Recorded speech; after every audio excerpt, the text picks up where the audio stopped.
구독자 여러분 안녕하세요. 사연을 처음 보내는 새내기 사연자입니다. 저는 친구들과의 관계나 지인들과의 관계에서도 항상 다른 사람들의 이야기를 들어주는 입장인데요. 그런데 이렇게 제 이야기를 하게 되다니 처음이라 새롭습니다. 저는 항상 다른 사람들의 힘든 이야기나 고민을 들어주는 것은 괜찮다고 생각했었는데 남들에게 내가 겪은 힘든 이야기나 고민을 이야기하는 것은 죄송하다고 느껴지기도 했어요. 제가 갖고 있는 감정을 상대방에게 맡기는 것 같아서 말이에요. 그러나 이야기를 꼭 털어놓고 싶어서 이렇게 용기를 내었습니다. 매우 예민하고 매우 개인적인 제 이야기인데 이게 지금 할 말인 것 같아요. 막말로 문턱을 넘어서 돌아온 사람이에요. 왜 남의 자제들에게 이렇게 관대한 건지 음주 후 운전하는 행위는 사람들의 생명을 위협하잖아요. 혼자 그러던가 왜 남에게 피해를 주는 건지 말이에요. 아주머니, 우리 아들도 크게 반성하고 있습니다. 그 아이도 술을 마시고 일어난 실수로 인해 사고를 일으켜 그 죄책감으로 힘들어하고 있다고요. 아저씨의 말씀이 맞아요. 아저씨의 아들이 힘든 상황에 처해 있는데 아들이 손발을 다 써야 되는데도 못 쓸 정도로 상처받아서 고통받는 것이에요. 답해보라고요. 우리 엄마가 평생 동안 아들을 똑같이 만들려고 한다고 그렇게 당장 가져와라고 할 거예요. 편찮으셔서 제가 20대 시절 저희 친정엄마는 나이가 고작 40 중반이셨을 때 음주운전 차량에 치여 크게 다치셨어요. 운전을 한 가해자의 나이가 제랑 비슷했죠. 엄마에게 평생 안고 갈 장애를 안겨주고도 그 사람은 손방이 처벌을 받았습니다. 그때나 지금이나 우리나라 법은 참 관대한 것 같아요. 요즘 기사에 나오는 음주운전에 대한 초안을 볼 때면 예전 기억이 떠올라 화가 나곤 했었어요. 저희 친정엄마가 평생 안고 가고 있는 장애는 장려주머니와 오른쪽 팔다리를 제대로 쓸 수 없는 불편함을 안고 가게 되었어요. 엄마가 사고를 당한 후 사건이 마무리되기까지 저와 이모는 밤낮 없이 변호사 사무실에 있는 동안 열심히 노력했어요. 병원에 가면서 고군분투해야 했습니다. 하지만 아무것도 변한 게 없었어요. 그때부터 지금까지 엄마는 제가 40살이 된 현재까지 계속해서 힘들어하는 상태에 있어요. 그럼에도 불구하고 사고로 입은 상처를 돈으로 많이 보상받았으니까 그게 충분하지 않을까요? 몇몇 사람들은 사람답지 못한 발언을 하더라도 음주운전 사고로 인해 돈 많이 받았으니 되는 거 아니겠느냐고 말했습니다. 이러한 발언을 한 사람들 중에서 정말 자신의 가족에게 그런 일이 생겼을 때에도 좋은 일이라고 말할 수 있을지 궁금해집니다. 이런 사람들의 이야기를 듣다 보면 로또를 비유하던데 솔직히 말해서 싱글마더라도 아이들을 키워온 사람에게 로또지 뭐가 여자 혼자 아이를 키운다는데 그런 대로 돈을 모을 만큼 있었겠느냐고 말해보았어요. 그 음주운전 사고가 엄마에게는 큰 아픔과 상처를 줬습니다. 돈을 가져다 준 로또라는 말이에요. 망할 인간들, 어떻게 사람이 그런 말을 할 수 있는 것일까요? 저는 세월이 많이 지난 지금도 문득문득 저와 남동생, 그리고 엄마를 두고서 일부 인간 같지 않는 사람들이 떠들어대는 말이 떠올라 소름이 돋았었어요. 음주운전 피해자로서 우리 가족이 어떤 삶을 살아왔는지 모르니 하는 소리였죠. 나 말고 너희 이모랑 같이 나가, 그게 나을 것 같아. 괜히 나도 마음 불편하고 같이 식사하다가 주머니라고 세고 하면 그런 민폐가 어디에 있겠어? 이모랑 같이 가, 이모도 가고 엄마도 같이 가면 되는 거지. 왜 엄마가 안 가? 엄마가 무슨 죄를 지었어? 그쪽에서도 다 알아. 내가 이미 다 이야기했어. 안 간다는 소리 하지 마. 이상한 소리 하고 있는 것 같아. 친정 엄마는 제가 결혼을 당신이 견해를 표명할 때 그 자리에서 당신은 가지 않겠다고 말씀하셨어요. 사고 이후 항상 그렇게 하셨죠. 엄마가 등장하는 것이 제와 남동생의 삶을 방해한다고 생각하셨거든요. 장이 무너지면 세상에서 나인 우리 엄마한테 그런 말을 들으면 정말 마음이 아픕니다. 엄마가 상견 내장에 굳이 가지 않으시겠다고 한 이유가 뭔지 저도 짐작했어요. 엄마 요즘 세상이 어떤지 그런 것에 기죽지 마세요. 나는 이모한테 얘기 안 들은 줄 안다고 생각해요. 엄마, 우리 오빠의 아들이라서 시어머니가 되실 분이라고 하면서 어지간히 깐깐하게 대하실 것 같다고 했어요. 그래서 괜히 나도 흠잡힐까 봐 걱정돼요. 아유, 당연하죠. 너도 나중에 자식이 나오면 내가 흠이 되는 것이 얼마나 죄송한 일인지 알게 될 거예요. 제 상황이 바뀌었는데도 말이죠. 동료의 외동아들이 내가 다니는 차고 주머니를 가지고 다니는 엄마를 모시고 사는 여자와 결혼시키고 싶어 한다.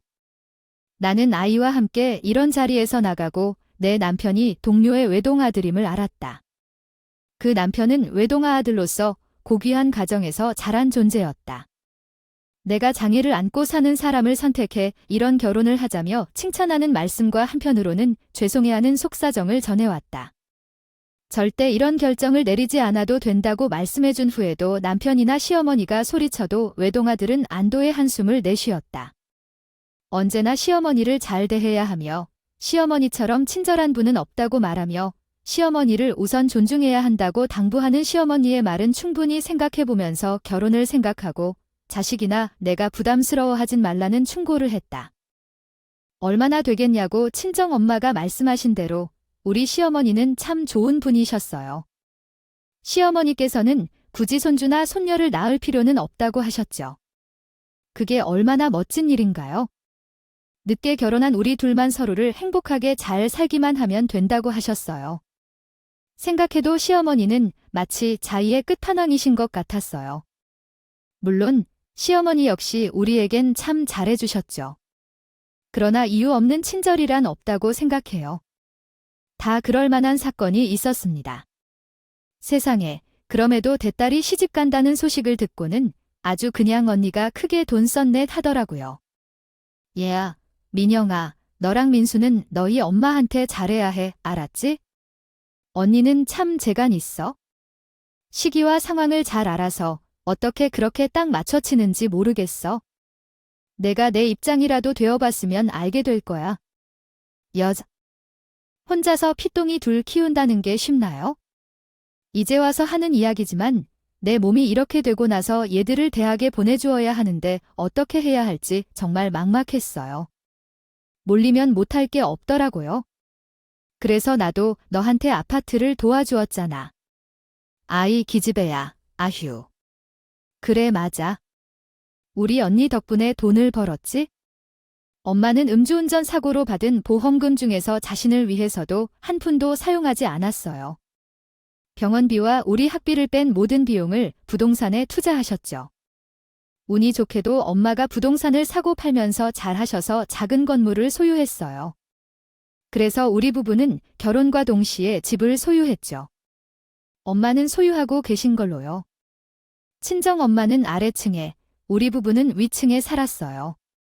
나도 다. 알지 엄마가 새로 집을 놓으면 가치가 올라가는 것인데 우리는 우리 집을 내준 거잖아. 항상 엄마에게 고마워하며 생각하고 있어. 그래서 엄마와 이모 모두 항상 건강해야 해. 나와 민수가 효도를 제대로 할 테니까. 엄마 언니가 하는 말을 녹음했어. 하긴 우리 민영이는 엄마와 이모에게 잘해. 아, 너 이렇게 결혼해서 신혼생활을 하다 보면 나는 그것만으로도 축하한다. 친정엄마의 배려 덕분에 우리 부부는 엄마 소유의 건물에서 집 걱정 없이 쭉 살게 되었어. 이에 대해 가족들뿐만 아니라 주변 사람들도 말이 많았어요. 아마 이모도 그것을 생각해서 말을 잘하신 거지 속으로는 좀 안타까워 하셨을 거예요. 결혼식장에서 여러 사람들이 여자 쪽으로 많이 모여 결혼식에 대해 이야기를 했었거든요. 시댁이 우리 친정에 비해 경제적으로 많이 부족하다는 얘기가 많았어요. 좋았어요. 그런데 너희 시어머니는 아직도 나에게 잘해주시고 계시다. 얼마 지나지 않아 갈 줄 알았거든. 그게 무슨 말이야? 우리 어머니는 좋은 분이야? 얘기를 이상하게 하지 마. 아니, 내 말은 보통. 시어머니들은 처음에는 딸이랑 엄마처럼 잘 지내자 하다가 시집살이 시키려고 하는 거 아는 주변에서 많이 봤거든. 그래서 그랬지? 그래도 우리 엄마가 얼마나 불러왔는지 몰라. 너희 시어머니랑 어머니 사이 주신 거 보면서 저희 친정에서 많은 것을 제공해 주셨던 걸 잘 알고 있는 남편이나 시어머니는 저한테 참 잘해 주셨어요. 아픈 저희 엄마한테도 잘해 주셨죠. 얼마나 잘했으면 제 친구들까지 다 알았겠어요. 제가 아까 말씀드린 대로 이렇게 된 건 결정적인 사건이 있었다고요. 그건 다른 얘긴 부큼. 시어머니가 방문하는 마트에서 신고를 하면서 발생되었어요. 이틀 다니고 마트에 와서 아주 작정을 하고 시식을 하고 다니는데 이건 아니잖아요. 그렇게 먹고 낸 후 소시지 한 봉이라도 산 적이 있었다면 나도 이렇게 안 해요. 소시지 한 봉은 그냥 봉투를 들고 와서 담아가려고 하는데 우리가 물건을 팔아서 돈을 버는 사람들이지 자원봉사하는 사람들은 아니잖아요. 아니, 그냥 우리 둘이 조용히 해결하면 될 것 같은데 왜 며느리랑 아들 아이한테 연락을 해요? 아유, 아들이랑 며느리도 있는 양반인데 대체 왜 그러는 거예요? 내가 도저히 이해를 하려고 해도 이해가 안 돼서 그래요. 시어머니가 시식으로 매일 같이 마트에 가서 식사를 하듯이 배를 채우셨나요? 시어머니의 행동을 지켜보다 참을 수 없었어요. 마트에서 시어머니가 많이 먹는 것을 보고 경찰까지 절도로 신고하게 된 사건이 있었죠. 남편과 나도 시어머니가 왜 그런 행동을 하는지 이해할 수 없었어요. 남편은 결국 시어머니에게 화를 내며 물었는데 어떻게 이런 행동을 했느냐고 거질낸 거예요? 저는 어머니에게 물어봤어요. 그리고 어머니는 내뱉으며 이유를 설명해야 한다고요? 제가 어머니의 말을 들어야 도와줄 수 있죠. 돈 때문에 그랬다는 이유였어요. 그래, 어머니 돈이 왜 없냐고요? 시어머니가 마트에서 식사를 하는 것처럼 식사를 했던 이유는 다름 아닌 돈이 없어서였다. 다른 이유도 아니고 돈이 없어서였다니 믿어지지 않았죠. 저희 부부는 용돈을 안 드린 것도 아니었고 알고 보니 시어머니가 보이스 피싱을 당하신 것이었어요. 요즘에 그런 일이 많다더라고요. 혼자 사시는 노인분들을 찾아가는 금융서비스 사기로 현금을 받아서 그대로 가져가는 것이었죠. 남편은 시어머니한테 유독 벌하고 화를 내는 성향이 있었는데 시어머니는 그게 싫어서 아무 말도 못하시고 계셨던 거예요. 그 말을 듣고 가슴이 찢어질 자식이 어디 있겠어요. 결국 그날 저와 남편은 마트 측의 손에 배상해주고 나왔어요. 이야기를 듣고 계신 친정엄마도 당장 사돈을 모시고 계셨습니다. 집에 오라고 했죠? 아이고, 제가 정말 면목이 없습니다. 그래, 민영아, 내가 너한테도 면목이 없다. 미안해. 나가 도왔으니까 어떻게 된 거야? 입맛이 더 돌더라고요. 내가 조금만 참으면 되는 건데, 아이고, 사돈, 그런 말씀하세요? 사돈이 힘든 일 있으시면 자식이나 며느리한테 이야기하시고, 사돈이신 저한테도 말씀해 주시는 게 맞는 거예요. 우리 가족이잖아요. 엄마는 시어머니의 상황을 알고 정말 당신 일처럼 마음이 아파하셨어요. 아빠와 헤어진 후 저와 남동생을 돌볼 때 엄마도 돈이 없어서 먹을 것으로 그렇게 서러운 적이 있었다고 하셨거든요. 엄마는 그 소식을 다 접하고 나서 시어머니한테 제안을 해주셨어요. 뭐 대단한 건 아니지만 그래도 사돈 혼자서 운영하기에는 어려운 일이 없을 것 같아요. 주변에는 많은 원매가 있고요. 젊은 사람들이 시장에 가지 않고 보통 편의점에서 모든 것을 해결하니까 사돈에게 더 좋지 않을까 생각하게 되었어요. 장님과 장모님께서 정말 그러한 것들을 당연하게 해야 한다는 이런 태도는 가족끼리 좋은 관계를 이끌어내는 것이 무엇인지 생각해 본다면 더 나은 것 같아요. 사돈분이 돈만 괜찮으시다면 저는 사돈이 1층에서 편의점을 운영하거나 그런 도움을 받았으면 좋겠어요. 어머니는 그러한 부탁을 하시면서 이야기하셨어요. 시어머니를 생각해 그런 말씀을 하신 거겠죠. 건물 분위기를 조금 더 바꾸기 위해서 어떻게 해야 할지 고민하고 있었는데 제 몸이 불편하여 그런 것을 할 수 없다면 사돈에게 도와달라고 부탁드리는 것이죠. 그렇게 함으로써 어머니의 편의를 생각해 주신다면 시어머니도 편의점 사장으로서 활동하실 수 있을 거예요. 당연히요. 월세를 당연히 받았지만 받은 것의 절반밖에 되지 않았어요. 엄마는 월세를 받지 않겠다고 했는데 남편과 제가 받으라고 하셨어요. 그렇게 함으로써 미래에도 두 분이 함께 서로 감정을 이해하고 일이 생길 경우에도 서로 막아줄 수 있다고 생각했어요. 결국 이렇게 가족들끼리 호의를 베풀어주면 시어머니는 더욱 눈치를 살피게 되었고 물심양면으로 배려해 주셨어요. 따라서 무슨 말이든 함부로 말씀하지 않았겠죠. 시어머니 마트 사건을 잘 마무리하고 나서 이제 모든 게 끝났다고 생각했지만 삶은 그렇게 늘 순탄하지는 않더라고요. 엄마와 딸이랑 어찌나 비슷하다는데 내가 얼마나 힘들게 살아야 한다는 거야? 어쩔 수 없는 상황이야. 내가 못 산다 하셔도 너희 엄마가 너에게 돌보고 싶다고 하는 말이면 그것이 좋아할 거라 생각해요. 요양원을 생각해 볼 필요가 있습니다. 괜찮아요. 이렇게 말씀해준 엄마대로 하기로 했습니다. 부엌에 있는 부부는 당신의 이모님 말씀하신 대로 하는 것이 맞습니다. 엄마가 말씀하신 대로 당신은 다치셨는데 돌봐주는 것이 편하게 생각해도 괜찮을 거예요. 이렇게 말해주시다니 이모 말씀처럼 이게 대체 어떤 운명의 장난인지 이해가 안 되네요. 엄마는 음주운전 차량에 다쳐서 오른쪽 무릎을 심하게 다치셨는데 다행히 목숨에는 영향이 없었어요. 하지만 완전한 회복을 위해서는 2년 정도 시간이 걸릴 것 같다고 병원에서 말했어요. 남편과 이모는 엄마를 요양원에 모셔두자고 했죠. 왜 이러시는지 나와 엄마가 전생에 어떤 잘못을 저질렀을지 모르겠어요. 이모, 엄마와 나가 뭘 그리 잘못했는지를 엄청 후회하고 있어요. 지금은 결코 용서하지 못할 것이고 이번에는 결코 그냥 넘어가지 않을 거라고 해요. 가만두지 않는 것은 너가 하고 싶은 대로 다 해도 되지만 너의 몸은 내 이모와 내 남편의 말을 좀 들어라. 응, 너는 내 조카야. 내가 내 조카 몸을 챙겨주면서 언니를 보면 마음이 편할 것 같아. 참, 너무하지 않나요? 우리 친정엄마를 그렇게 만든 것도 음주운전이지만 나를 그렇게 만든 것도 음주운전이라고 말해요. 당시에 내가 한 말은 정말로 속 깊숙이서 우러나온 진심으로 해요. 나는 정말 음주운전에 대한 두려움만으로도 몸이 떨리는 사람이었거든요. 게다가 나한테도 똑같은 일이 벌어지네. 나는 결코 그 운전자를 용서할 수가 없었어요. 결코 합의 같은 것을 해줄 생각이 없었어요. 그리고 이모와 남편이 하는 말은 틀린 소리가 아니란다. 아니라는 것을 하기에 마음이 너무 괴로웠어요. 그런데 내가 엄마를 어떻게 요양원에 보내야 할지 결정하기가 매우 어려웠어요. 엄마는 치매가 심해 가족들이 돌볼 수 없을 정도까지는 아니었지만 저는 진짜 그렇게 할 수가 없었어요.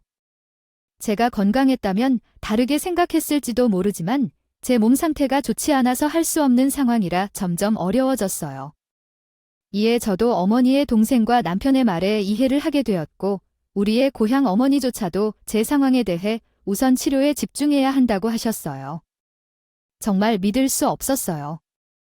내 딸이 이런 상황에 처해 있는데 너는 그런 걱정할 일 없이 치료에만 집중해 나가라고 말이죠. 정말 엄마도 어려운 상황일 거라고요? 친정엄마가 요양원에 있어도 된다고 먼저 나서서 짐을 챙긴다. 친정엄마는 짐을 사는 엄마를 적극적으로 붙잡지 않는 저에게 실망했습니다.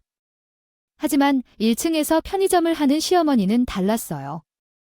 친정엄마를 요양원에 모시게 된다는 소식을 듣고 우리 엄마네 집으로 올라와서 요양원이 대체 뭔 소리냐고 물었고 무슨 말도 안 되는 소리를 하냐고 난리를 일으키셨습니다. 사도원 뭘 원, 요양원은 뭔데?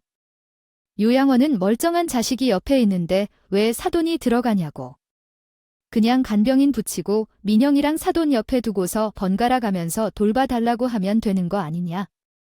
왜 요양원에 가는지 얘기하는 시어머니는 자신이 더 나서서 우리 친정 엄마를 요양원에는 결코 보내면 안 된다고 하셨어요. 그러나 시어머니의 의견이 강하는 것 같아요. 얼마나 어렵겠죠? 엄마가 적극적으로 참여하여 본인이 요양원에 입소할 것이라고 하셨어요. 친정엄마도 정말 한 가정을 지니고 계시다는데요. 그런데 여기서 또 한 가지 문제가 발생하더라고요. 아니야, 너희 매형에게 말하지 않았어.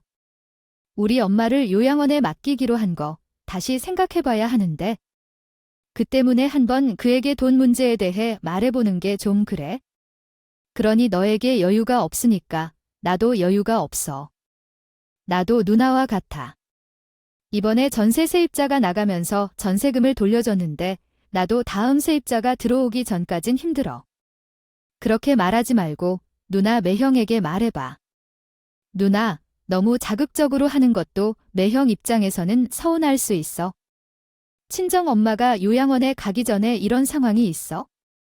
새로운 전세 세입자가 계약 기간을 모두 채우고 떠났습니다. 기존 전세 보증금으로 받은 금액은 투자에 묶여 있어 현금이 부족해서 카드 대출을 받아 전세 보증금을 돌려주었습니다. 제 남동생도 제 상황과 같았고 그 후 우리는 최고의 요양원을 찾아 엄마를 거기서 지내도록 하려고 했지만 돈이 부족했습니다. 요양원 입소를 위해 엄마와 돈 문제를 논의하고 싶지 않아서 혼자 심란해했습니다. 그러던 중 남동생이 제 남편과 연락을 했는데 남편이 나에게 먼저 이야기를 꺼내달라고 합니다. 당신이 어떻게 내가 처남에게 먼저 그 얘기를 들게 하는 거니? 나 정말 서운해.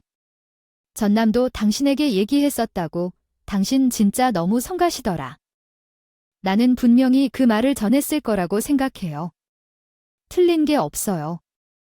그러니까 미안해한 건 아닌데 어머니가 그 말을 듣고 계속해서 저와 어머니의 가족들 눈치를 보실 필요 없었어요. 저는 그것에 대해 모르는 게 아니고 당신과 어머니가 각자 챙기고 있는 것도 알고 있어요. 거기다가 돈에 대한 얘기를 꺼내는 것이 조금 민망했어요. 미안해요.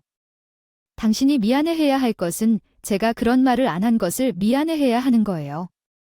여보, 저도 이 집안의 사람이에요. 장모님을 좋은 곳으로 모시는 것은 당연히 제가 뒷바라지를 해야 한다고 생각해요. 제가 돈을 낼 거니까 당신은 걱정하지 마세요.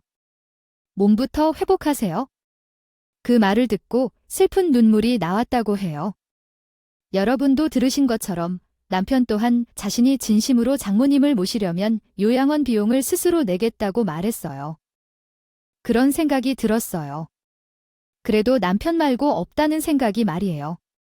내 걱정하지 말고 민영아, 너 몸부터 잘 챙겨. 나도 이참에 가서 내 몸 잘 챙기고 있을 테니까 알겠어. 아이고 올레도 많아. 뭘 울어. 내가 뭐 어디 비행기 타고 건너가 자 타고 오면 금방 만날 수 있는 거리야. 미안해서 그렇지. 미안해서 엄마. 영상통화도 다 된다고 하고 내가 면회 갈 테니까 나 회복할 때까지만 조금만 기다려줘. 미안해. 너는 참 미안할 것도 많다. 아, 됐어. 남들이 보면 웃을 녀석아. 몸을 잘 챙기고 있어? 이서방, 우리 민영이 좀 잘 부탁할게. 그렇게 친정엄마는 남편의 도움으로 좋은 요양원에 입사하게 되었어요. 하루에 3번씩 엄마와 영상통화도 할 수 있고 면회를 가면 아예 가족과 하루를 보낼 수 있는 공간도 있어요. 마련되어 있어서 큰 제약이 따로 없다고 느꼈던 정도였어요. 남편에게 정말 고마웠어요. 어떻게 엄마를 모셔야 하는지 고민하던 제 마음의 짐을 선뜻 나서서 덜어주는 말이에요. 그렇게 남편에 대한 고마움을 충분히 느끼지 못한 채 겨우 덜어진 제 마음의 짐은 금세 다시 채워졌어요. 친정엄마가 요양원에 입사하신 후 그 주 주말이었고 남편은 시어머니를 모시고 집에 왔었어요. 저는 남편이 같이 저녁을 먹으려고 하는 건가 싶었어요. 별다른 생각 같은 건 할 필요를 못 느꼈죠. 그런데 남편은 제게 밥이 아닌 음식을 먹이려고 한 거였더라고요. 내가 내 엄마 요양비 내줬잖아. 아, 그러니까 당신도 다 내해야지. 저 남한테는 처갔지? 우리가 쓸 거라고 말해줘. 그리고 올 엄마 내일 이사. 들어오기로 했으니까 업체에 시킨 후 싹싹 지워놓고 남편이 정신이 나간 듯한 행동을 보였어요. 아이 그렇지 않나요? 분명 며칠 전까지만 해도 그렇게까지 속 깊은 사위에 속 깊은 남편 흉내를 내면서 걱정하지 말라고 제 어깨를 감싸주던 사람이었는데 며칠 사이에 저렇게 변해서 난리를 치냐고 말이에요. 저는 하루가 차고 어이가 없어서 지금 제게 장난치는 거냐고 물었어요. 아, 도대체가 말이 되는 소리를 해야 진지하게 받아들이죠. 안 그런가요? 그 말에 대해 남편은 어이가 없다는 듯이 피식 웃더니 이내 짜증을 내며 이야기했어요. 아, 내가 뭐하러 시간을 아깝게 이런 걸로 장난을 치는 거야? 아, 엄마 순이인데 정도는 해드릴 수 있지 않겠어? 그 어차피 장모님 안 계셔서 빈집으로 두어야 하는 곳인데 우리 엄마가 들어오셔서 지내시는 것이 나음 안 돼요. 남편의 말에 절대로 안 된다고 단호하게 손을 올려요. 무슨 소리냐고 남편에게 따지며 그렇게 들었어요. 예전에 시아버지가 지내시는 집이 있었는데 그 집을 두고서 우리 친정 엄마가 거주하시던 집에 오시려는 거냐고 계속 물었어요. 우리 엄마가 요양원에서 잠시 계실 거라고 얘기했잖아. 내 다리 회복되면 엄마를 다시 모시러 갈 거라고. 무슨 말이에요? 대체 왜 그러는 거죠? 사람 같은 말을 계속 반복하게 하지 마세요. 피곤해요. 그대로 말하면 되잖아요. 어차피 사용하지 않는 집을 비워놓지 말고 우리 엄마가 요양원에 계시게 하면 되잖아요. 말이 가게까지 이어지겠죠?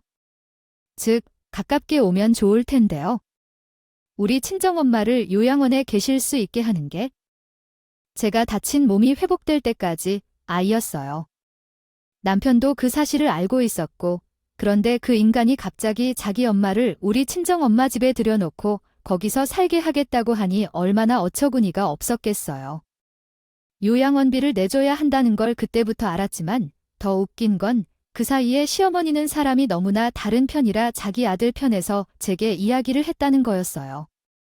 내가 애초에 요양원은 무슨 요양원이나 가라고 말하지 않았니? 어머니, 지금 대체 무슨 말씀을 하시는 거예요? 왜 그러세요? 뭘 내까지 왜 그러는 건데? 많은 얘기를 하는 거지?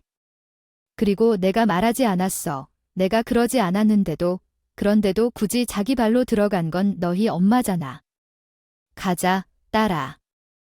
금전적 상황에 대해 아무것도 모른다고 가신다는 분께서 우리 아들에게 보냈는데, 그런 식으로 하시는 건 아니시지 않습니까? 이건 정말 아니잖아.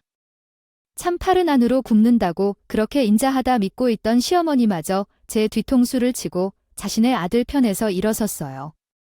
새삼, 인간이라는 게 제일 무서운 동물이라는 걸 깨달았네요. 그제야 시어머니와 남편의 은밀한 계획이 무엇이었는지, 왜 남편이 우리 친정엄마에게 요양비를 쏟아내렸던 건지를 퍼즐 맞추듯 알았어요. 해초에 있는 것은 이게 당신 우리 엄마 요양비용을 내주신 거였구나. 절대 안 돼요. 대출을 받아서라도 당신께서 받으셨던 그 요양비를 다시 돌려주도록 하겠습니다. 꿈도 꾸지 마십시오. 미영아, 당신은 항상 이렇게 대화가 잘 통하지 않는구나. 에이, 언니, 이상하다. 내가 알던 대로. 민영이 아니네. 나는 너무 화가 나서 봤어. 어머님께서 왜 그렇게 말씀하시는 거에 대해 정말 화가 나. 어머님도 정말 심히 하신 것 같아. 아니요, 이미 집 있는 사람이 그렇게 탐욕스러워할 이유가 있어?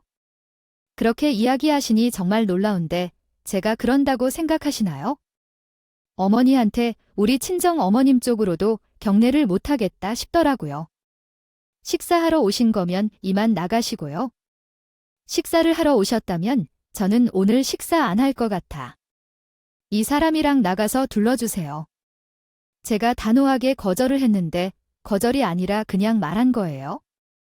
물론 이미 작정하고 집에 들어온 시어머니와 남편은 내가 한 말에 정말 기가 차서 난리를 치더라고요. 너 참 괴롭게 굴어. 나랑 엄마가 해온 말, 못해줄게요. 알아들은 거예요. 왜 이렇게 고집을 피우세요? 고집을 피우던, 불을 피우던, 그건 제가 알아서 할 거니까. 당장 내 집에서 당신의 어머니를 모셔 나가라고.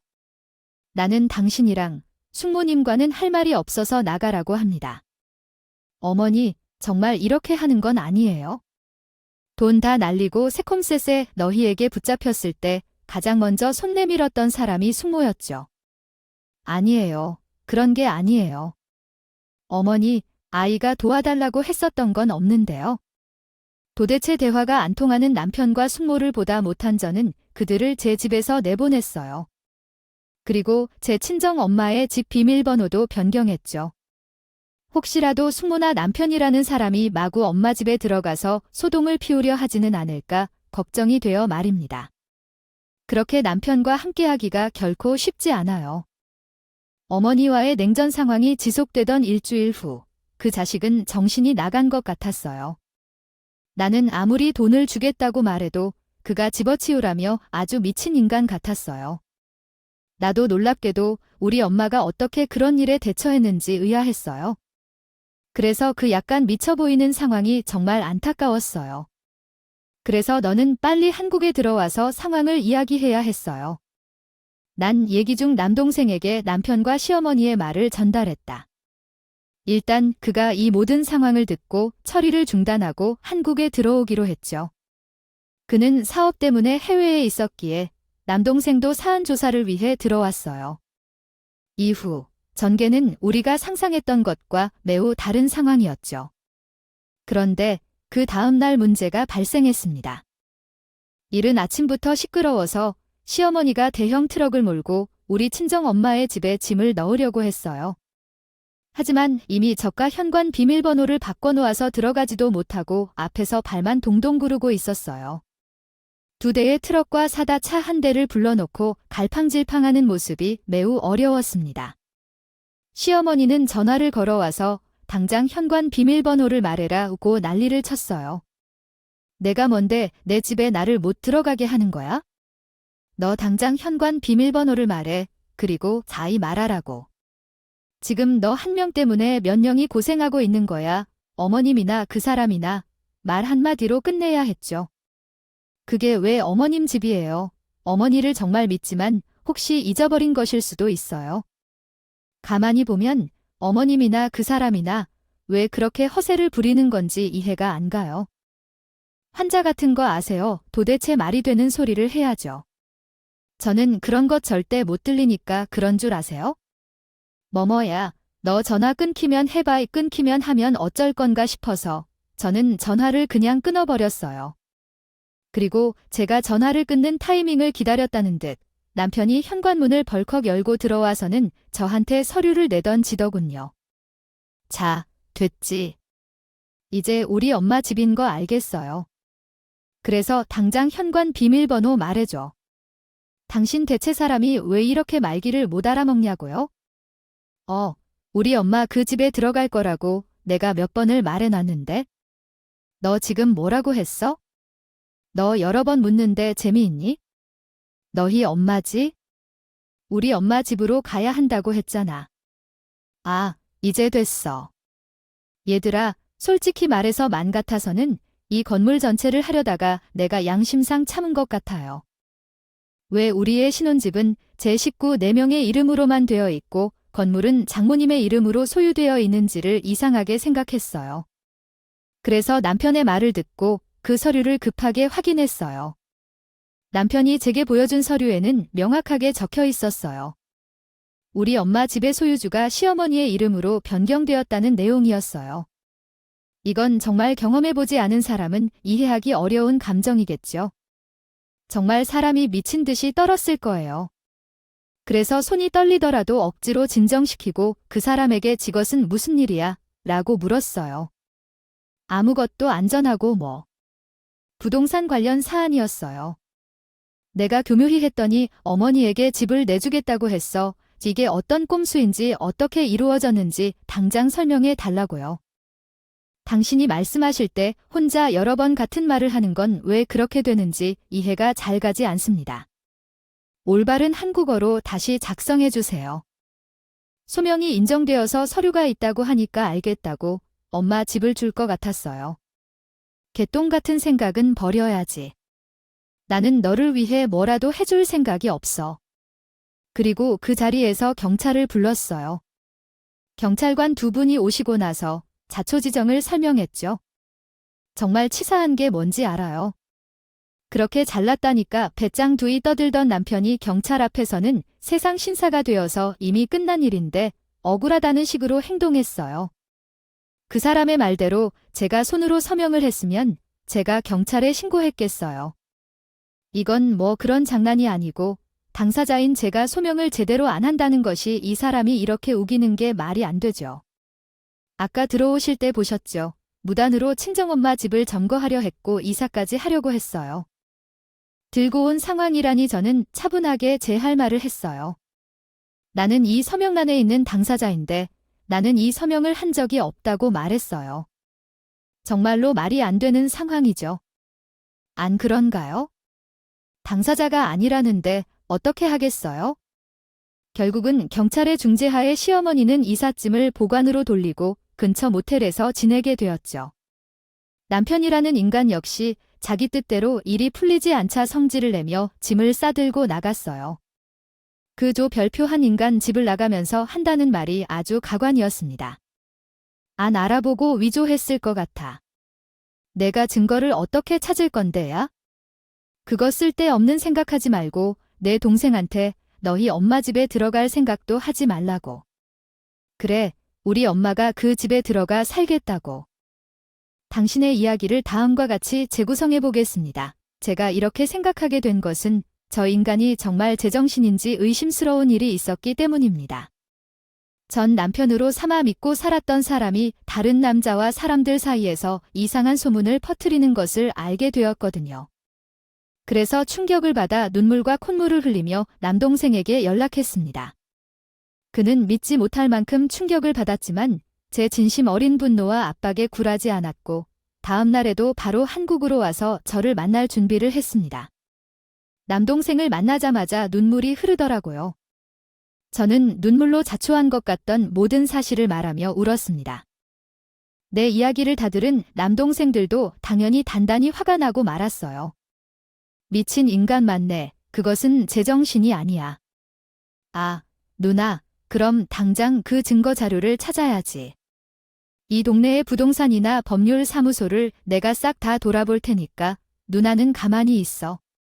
그리고 내가 상담태 연락해 둘 테니까 누나는 일단 몸부터 생각해.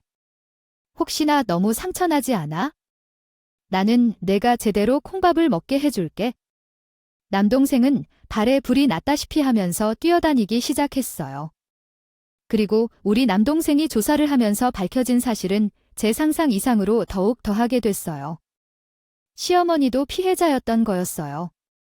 애초부터 우리 친정엄마의 건물에 욕심을 갖고 있던 남편이 엄마의 요양원비를 낼 돈을 시어머니에게 받은 것이었어.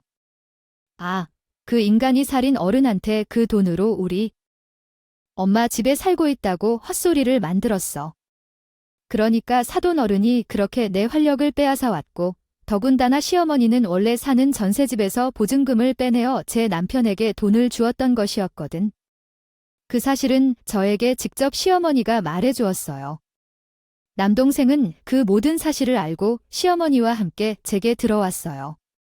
아이고, 내가 사돈 총각에게 모든 것을 들었지? 그 제정신을 잃은 놈의 자식이 어디서 뭐라고 그 돈을 날아갔는지.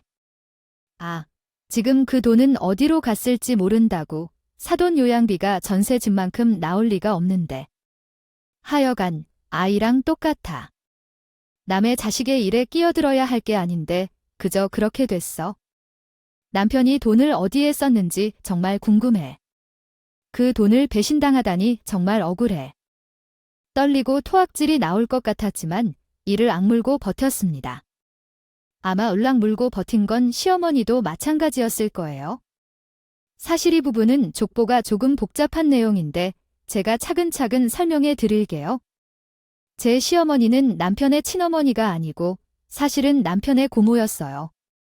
남편의 친부가 자기 여동생인 남편의 고모이자 현 시어머니에게 남편을 맡겼고 남편의 고모는 엄마를 자처해 남편을 키웠어요. 하이여간에 그 인간 나한테 지 새끼 맡겨놓고서 얼굴 한번 보러 하더니만 그렇게 그냥 세상 떠버리고 말이야. 내가 시집도 안 가고서 키웠어. 내가 시집이라도 가버리면 상순이 그 자식 그거 구박받고 살까 봐서. 그런데 어떻게 그 녀석이 나한테 이런다니까. 지금 시어머니가 시집도 안 함. 조카를 거둔 상황인데 애지중지로 키워온 그 조카가 돈을 가져가서 자신을 배척했어요. 결국 시어머니가 아니라 남편의 고모님이 등을 돌려주셨어요. 시모님과 제 남동생은 변호사를 찾아와 상담을 했어요. 다행히 남동생이 발벗고 나서 제대로 된 변호사를 찾아 제대로 도움을 받을 수 있었어요. 제 다리가 좋지 않아서 전화로 상담을 진행했어요. 그분이 저한테 동의 없이 마음대로 서명한 내용이 있어요. 그 부분도 꼭 언급해 주세요. 그리고 위조 관련해서 고소를 제기하면서 제 이혼 소송도 같이 부탁드릴게요. 제가 직접 찾아가서 말씀을 드려야 하는데 죄송합니다. 부탁드리고 싶은 건 그 인간을 고소하고 동시에 그와 이혼하기로 결정했어요. 물론 부모님께는 이 모든 사실을 철저히 비밀로 유지해 주길 부탁했죠. 이를 이행해 주신다면 나중에 살 거처를 마련하는 것을 제 남동생과 함께 도와주겠다고 약속했어요. 당연히 그렇게 해야겠지요. 이 모든 일은 내 잘못된 양육 탓으로 벌어진 문제라 나라도 뭔가 조치를 취해야겠다는 생각을 했어요. 민영아, 너도 알잖아. 나의 이쁜이 무거우니까 걱정하지 마. 시고모님은 당연히 약속을 이행해 주셨어요. 솔직히 조금 불안했지만 약속을 지켜주신 덕분에 우리 형제는 깜짝 놀랐어요. 이렇게 사람들이 있다는 게 신기하지 않아요. 그는 자기 사람이 되면 끔찍하게 소중히 여기는 시고모이니까요. 이제 우리는 외부 세계와는 철저히 거리를 둔 부모님이 되었어요. 남편은 자신이 한 행동에 대한 결과를 받기 시작했어요. 엄마와 아이, 고모가 어떻게 이래? 라고 말했어요. 고모가 나중에 죽어서 우리 아버지의 얼굴을 어떻게 보게 될지 상상해보면서 고모는 직원 아니지 라며 말했어요. 정말 양심이 없을 수도 있을까? 결국 남편은 재판에 선 채 여전히 정신을 못 차리고 까닭없이 다투었어요. 왜 그런 사람과 결혼했는지 이해할 수 없어요?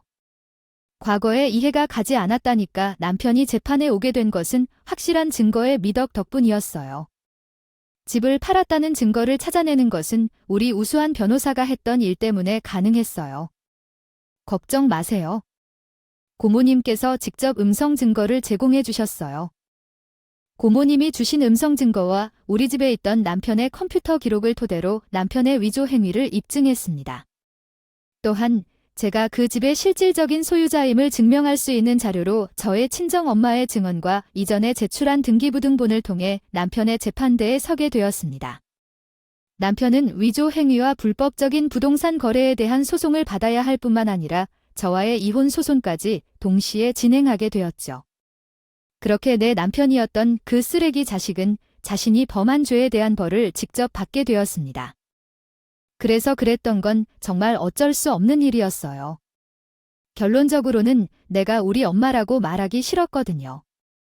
어쨌든 그 여자한테 돈을 받아서 장모님을 요양원에 보내준 것은 사실이죠.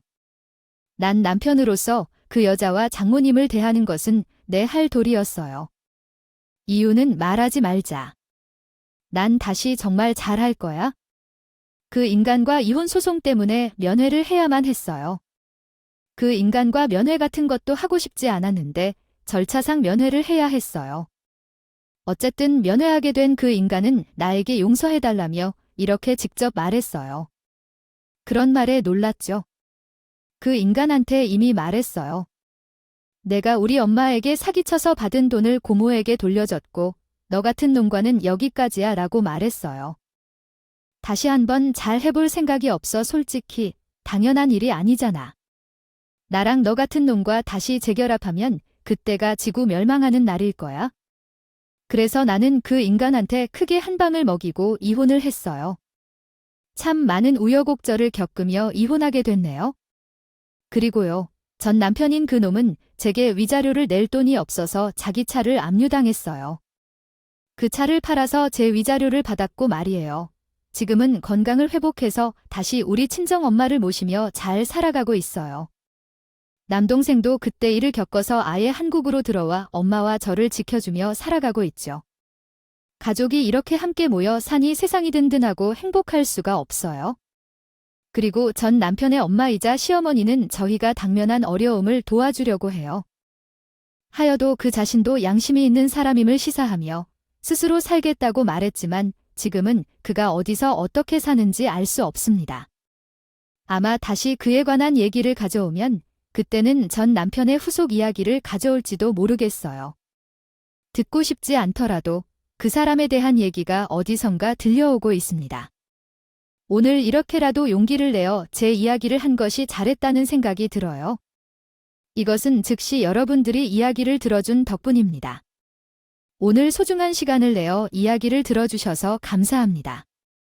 다음에는 저도 여러분의 이야기에 귀를 기울이러 올게요.